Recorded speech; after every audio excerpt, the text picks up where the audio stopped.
Bab 175. Apa aku sombong? Di dalam aula sangat sunyi, membeku seperti kematian. Mati. Raja negara Chu yang bermartabat baru saja meninggal. Beberapa menteri negara Chu dengan kualitas psikologis yang buruk di lapangan sudah tersungkur ke tanah, sisanya gemetar tak terkendali, dan hanya beberapa orang yang bisa tetap tenang. Dan di belakang Mileye, wajah lelaki tua itu sangat muram. Dia adalah satu-satunya orang di lapangan yang memiliki kemampuan untuk membunuh Mileye, namun dia tidak berani melakukannya. Pertama, jika dia menyerang, dia sendiri kemungkinan akan mati lebih dulu. Munadili adalah akhir yang terbaik, yaitu Master Alam Arhon. Kedua, jika dia menyerang, jika Mileye membuat marah orang-orang negara Chu, maka semua orang negara Chu akan menderita.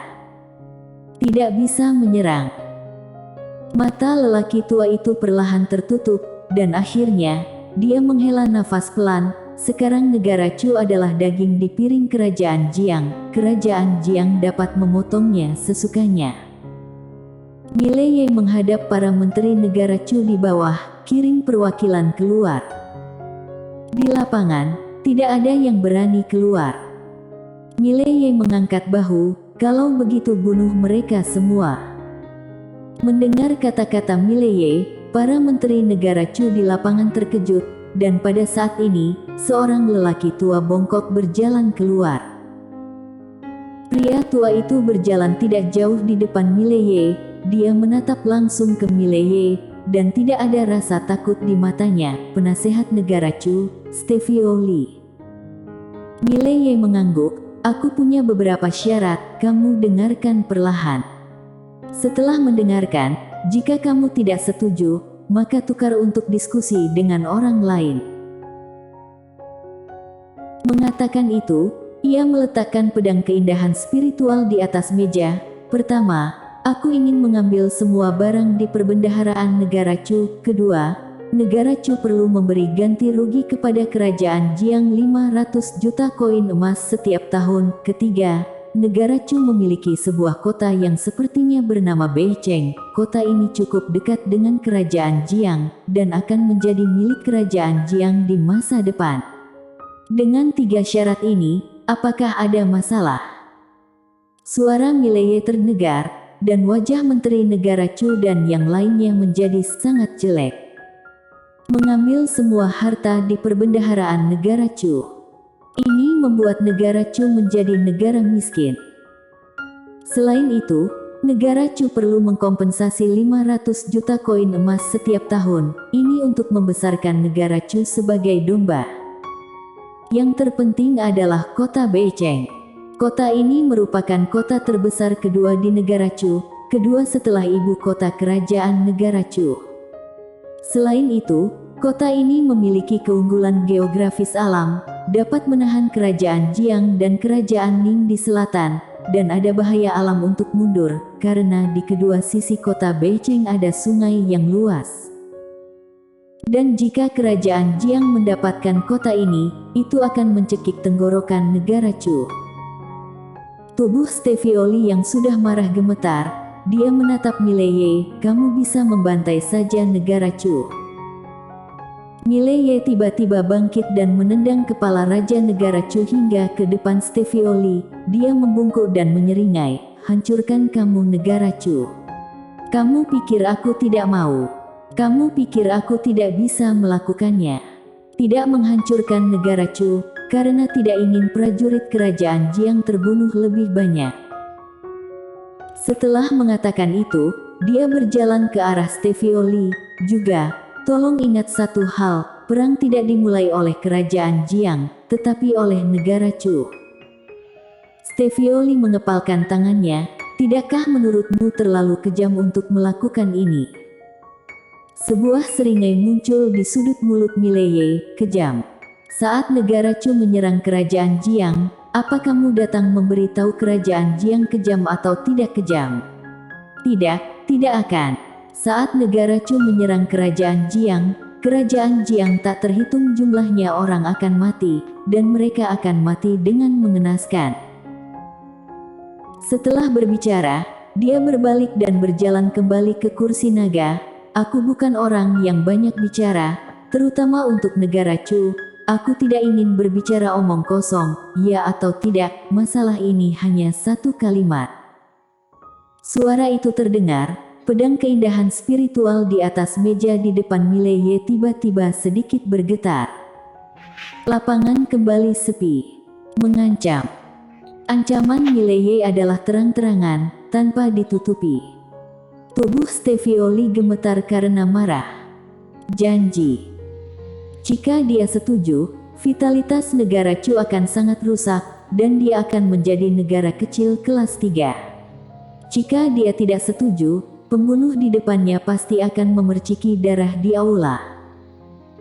Mileye pasti berani melakukannya, dan memiliki kekuatan untuk melakukannya, tidak ada yang meragukan ini. Negara Chu berjanji padamu.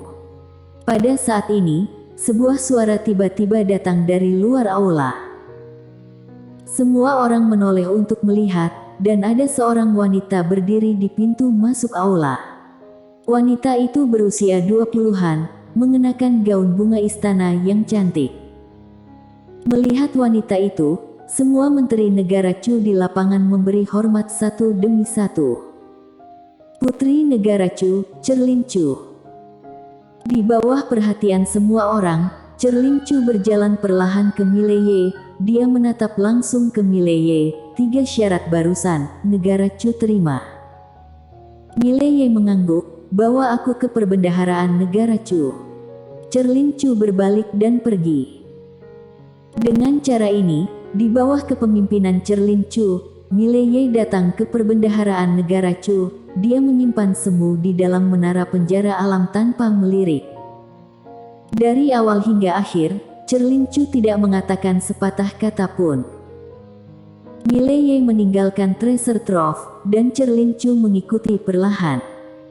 Di pintu, Mileye mengangkat kepalanya dan menghadap ke bawah. Di bawah, ada puluhan ribu prajurit negara Chu. Di mata prajurit negara Chu ini, ada ketakutan dan kengerian, tetapi juga kemarahan dan dendam. Mileye menggelengkan kepalanya dan tersenyum. Aku tidak takut dengan balas dendam kalian, tidak sama sekali.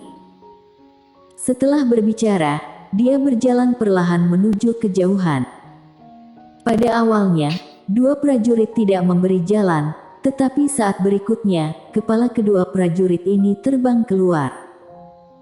Dalam sekejap, kelompok prajurit negara Chu di lapangan akan segera menyerang. Pada saat ini, Cerlin Chu, yang tidak jauh dari sana, tiba-tiba berteriak dengan marah, "Mundur!"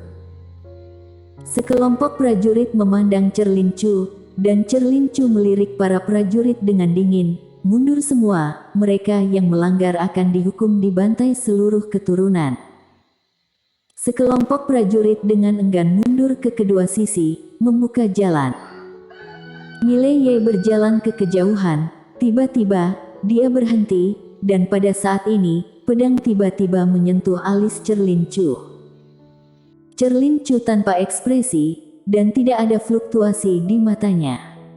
Para prajurit di sekitar sangat marah dan siap untuk mengambil tindakan kapan saja. Mileye tiba-tiba berkata, "Aku tidak ingin prajurit kerajaan Jiang terjebak dalam perang. Kamu adalah wanita yang cerdas, kamu harus tahu apa yang harus dilakukan untuk membuat negara Chu hidup lebih lama." Cerlin Chu menatap Mileye dengan keras kepala, "Jangan khawatir, sebelum kamu mati, prajurit negara Chu tidak akan masuk ke tanah kerajaan Jiang lagi." Mileye mengangguk, "Cukup terus terang. Ingat apa yang kamu katakan, ketika aku masih hidup, jika negara Chu ada perubahan, maka segalanya tidak akan sesederhana hari ini." Setelah berbicara, dia berjalan cepat menuju kejauhan. Di kedua sisi, prajurit negara Chu tidak ada yang berani bergerak. Di depan pintu Treasure Trove, mata Cerlin Chu perlahan tertutup. Pada saat ini, lelaki tua alam ribuan semesta di aula sebelumnya muncul di samping Cerlin Chu. Cerlin Chu berkata pelan, Akademi Changmu dan Kerajaan Dayun belum menjawab. Orang tua itu menggelengkan kepalanya. Wajah Cerlin Cu langsung berubah dingin. Akademi Changmu dan Kerajaan Dayun sungguh hebat. Ketika negara Chu dikalahkan, negara Chu sudah meminta bantuan dari Akademi Changmu dan Kerajaan Dayun. Karena negara Chu tahu bahwa Kerajaan Jiang tidak akan menyerah. Namun, Akademi Changmu dan Kerajaan Dayun tidak menjawab sama sekali. Orang tua itu menghela nafas pelan. Saat itu, aku tidak menyetujui penggunaan pasukan melawan Kerajaan Jiang, karena Akademi Changmu dan Kerajaan Dayun tidak akan menganggap negara Chu sebagai sekutu sama sekali. Mereka hanya memanfaatkan negara Chu. Sayangnya raja tidak mendengarkanku. Cerlin Cu tersenyum dingin. Jangan khawatir, apa yang terjadi pada Kerajaan Jiang hari ini akan terjadi pada mereka di masa depan. Mengatakan itu, dia melihat ke arah tempat Mileye pergi tidak jauh. Orang ini pendendam, dia tidak akan mengampuni Akademi Changmu dan Kerajaan Dayun. Orang tua itu mengangguk. Akademi Changmu Kerajaan Jiang mengusir orang ini hari itu, sungguh bodoh. Mata Cerlin Cu perlahan tertutup. Kerajaan Jiang memiliki orang seperti itu. Ini adalah keberuntungan seluruh negeri Kerajaan Jiang. Setelah Mileye meninggalkan negara Chu, bukannya kembali ke Kerajaan Jiang, dia pergi ke negara Yue. Dia sendiri tidak dapat menghancurkan negara Chu dan negara Yue. Bahkan jika seluruh pasukan Kerajaan Jiang menyerang, akan sulit untuk menghancurkan kedua negara ini dalam waktu singkat. Apalagi, bahkan jika kedua negara ini dihancurkan, vitalitas Kerajaan Jiang akan sangat rusak. Selain itu juga ada Akademi Changmu dengan Kerajaan Dayun. Oleh karena itu, mengirim pasukan sekarang tidak baik untuk Kerajaan Jiang, tetapi jelas tidak mungkin membiarkan negara Chu dan negara Yue. Jadi, dia dan Janet Lu memikirkan kesepakatan. Biarkan vitalitas kedua negara rusak parah terlebih dahulu, sehingga kedua negara tidak akan dapat merekrut pasukan setidaknya selama 10 tahun. Dan dia datang untuk merampok, tujuannya adalah untuk ini. Biarkan dia menjarah, kedua negara akan sangat rusak, dan Kerajaan Jiang dapat mengambil kesempatan ini untuk berkembang dengan penuh semangat. Dalam situasi ini, Kerajaan Jiang akan menjadi lebih kuat. Selain itu, Akademi Changlan juga perlu dikembangkan. Pengembangan membutuhkan uang, apalagi sekarang dia ingin membangun pasukan prajurit Tao. Bisa dibayangkan betapa besar jumlah yang dibutuhkan untuk membangun pasukan prajurit Tao. Negara Yue. Sehari kemudian, Mileye datang ke negara Yue. Seperti negara Chu, negara Yue juga panik setelah mengetahui bahwa Akademi Changmu dan Kerajaan Dayun dikalahkan, tentu saja karena takut akan balas dendam Kerajaan Jiang. Istana Negara Yue. Pada saat ini, Istana Negara Yue dijaga ketat, dengan satu orang di setiap 10 langkah. Negara Yue sudah tahu apa yang terjadi pada negara Chu. Di aula istana, Raja negara Yue sedang duduk di kursi naga, dan di bawahnya berdiri puluhan menteri negara Yue. Aula itu sunyi dan suasananya berat. Raja negara Yue melirik semua orang di lapangan, tidak ada yang mau mengatakan apa-apa. Seorang menteri negara Yue berdiri, "Aku hidup dan mati bersama negara Yue." Di lapangan, menteri yang tak terhitung jumlahnya memberi hormat, "Aku bersedia hidup dan mati bersama negara Yue." Hidup dan mati berdampingan. Raja negara Yue tersenyum sedikit. Untungnya, setidaknya menteri negara Yue memiliki tulang punggung yang sedikit lebih banyak daripada menteri negara Chu. Jangan khawatir, ketika langit jatuh, aku akan menanggungnya terlebih dahulu. Pada saat ini, seorang penjaga tiba-tiba bergegas ke aula. Lapor Raja, Mileye datang. Dia telah membunuh lebih dari 100 orang. Mileye. Mendengar ini, Ekspresi para menteri di lapangan tiba-tiba berubah. Raja negara Yue berbisik, "Perintah terus, jangan melawan, biarkan dia masuk." Penjaga itu ragu-ragu. Raja negara Yue tertawa, "Lakukan apa yang aku katakan." Penjaga itu ragu-ragu sejenak, lalu berbalik untuk pergi. Sesaat kemudian, Mileye berjalan ke aula utama dengan pedang di tangannya yang masih berdarah. Di lapangan, semua orang menatap Mileye. Di alam Qingzu, master pedang termuda. Raja negara Yue melirik Mileye dan berkata sambil tersenyum, "Seperti yang diharapkan dari master pedang termuda di Qingzu, dia memiliki gaya kultivator pedang, jadi kalian bisa melihat." Mileye berhenti, dan pada saat ini, seorang pria tiba-tiba muncul di luar aula. Pria itu juga berusia 20-an, mengenakan jubah putih, dan 70% mirip dengan Raja Negara Yue. Di belakang pria itu, ada seorang pemuda yang mengenakan kemeja hijau, memegang liontin batu giok di tangannya.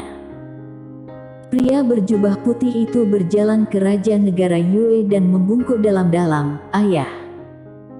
Raja Negara Yue mengerutkan kening dan berkata dengan marah, "Untuk apa kamu kembali? Siapa yang memberitahumu?" Pria itu menggelengkan kepalanya, "Negara kita dalam masalah, bagaimana mungkin aku tidak kembali?" Mengatakan itu, dia berbalik untuk melihat pria berbaju biru tidak jauh, dan pria berbaju biru memandang Mileye, "Apakah kamu dari Akademi Changlan Qingzu?" Mileye mengangguk. Pria berbaju biru diam-diam mengeluarkan token, "Kamu mengenali token ini?" "Token Changlan." Mileye mengerutkan kening. Pria berbaju biru itu berjalan ke arah Mileye dengan tatapan bangga, "Aku adalah murid utama Akademi Luar Changlan Benua Dewa Dataran Tengah. Sekarang, aku perintahkan kamu segera meninggalkan negara Yue." "Kamu..." Suara pria berbaju biru berhenti tiba-tiba. Karena sebilah pedang menyentuh alis pria berbaju biru itu. Semua orang di lapangan tercengang. Mileye menggelengkan kepalanya, "Murid utama. Aku bahkan dekan. Apakah aku bangga?" Bersambung.